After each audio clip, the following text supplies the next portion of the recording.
বাইকের প্রতি আমার তেমন কোনো ফ্যাসিনেশন নাই। নিজের একটা বাইক আছে ভালোই। বাট সেটা মাসে ১-২ বার বের করার সুযোগ হয়।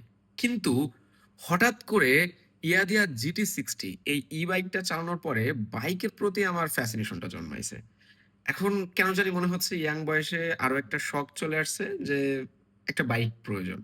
বাট আমি মারাত্মকভাবে কনফিউজড যে কোন বাইকটা নিবো? আমার পছন্দের ২ টা বাইক আছে। একটা হলো ইঞ্জিন বাইক, আরেকটা ই-বাইক। আপনারাই পারেন আমাকে এই কনফিউশন থেকে দূর করতে। একটু ভাই কষ্ট করে হলেও ভিডিওটা মনোযোগ সহকারে দেখবেন আর একটা কমেন্ট করে যাবেন। সো ২ টা বাইকের ভিতরে একটা হলো রয়্যাল এনফিল্ড ক্লাসিক 350 যেটা আমার মারাত্মকভাবে পছন্দ হয়েছে। আরেকটা বাইক হলো জিওর ই-বাইক AE7 Pro। এইটা ভাই আমার মাথা নষ্ট করে দিয়েছে। এর লুকটাই। স্কুটি টাইপের বা যেভাবে আপনি এটা বিশ্লেষণ করেন না কেন, এটার লুকটা বিশেষ করে রেয়ারের হুইলটার ডিজাইন দেখে আমি পুরা ফিদা হয়ে গেছি। সো ই-বাইক হইলেও এর ভিতরে যে ফিচার গুলো রয়েছে সেগুলো ভরপুর। ২০০ কিলোমিটার রেঞ্জ আছে, তারপরে ১০০ কিলোমিটার পার আওয়ার স্পিড আছে, লিথিয়াম ফসফেট ব্যাটারি আছে, ফাস্ট চার্জিং আছে, কালারও রয়েছে বেশ কয়েকটা। এই যে কয়েক রকমের কালার রয়েছে। আবার রয়্যাল এনফিল্ড ক্লাসিক 350 এটার কথা তো বলাই লাগে না। এটার ভাই বিশেষ করে এই ম্যাট কি কালার জানি না এটা। টাইটান ম্যাট মনে হয়।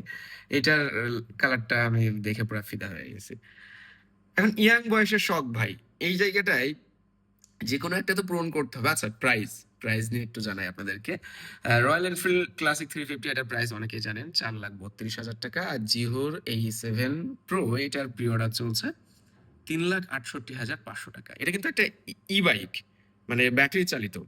আর রয়্যাল এনফিল্ড ইঞ্জিন বাইক। এটা নিয়ে আর সেইভাবে বলা লাগে না আপনাদের। সো ৳৩,৬৮,০০০ দিয়ে বাংলাদেশের প্রেক্ষাপটে এখন কি ই-বাইক নেওয়া উচিত হবে নাকি রয়্যাল এনফিল্ড ক্লাসিক 350 নেওয়া উচিত হবে?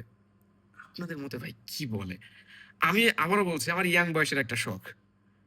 আমি এই শখটা পূরণ করতে চাই। বাট আমার কাছে যদি অনেক টাকা পয়সা থাকতো আমি এই ২ টাই কিনে নিতাম। আমার আমার কাছে অনেক টাকা পয়সা থাকলে ২ টাই কিনে নিতাম। ২ টাই আমি মানে দিল খুলে চালাতাম। সো সেটার সুযোগ নাই। যেকোনো একটা আমাকে নিতে হবে।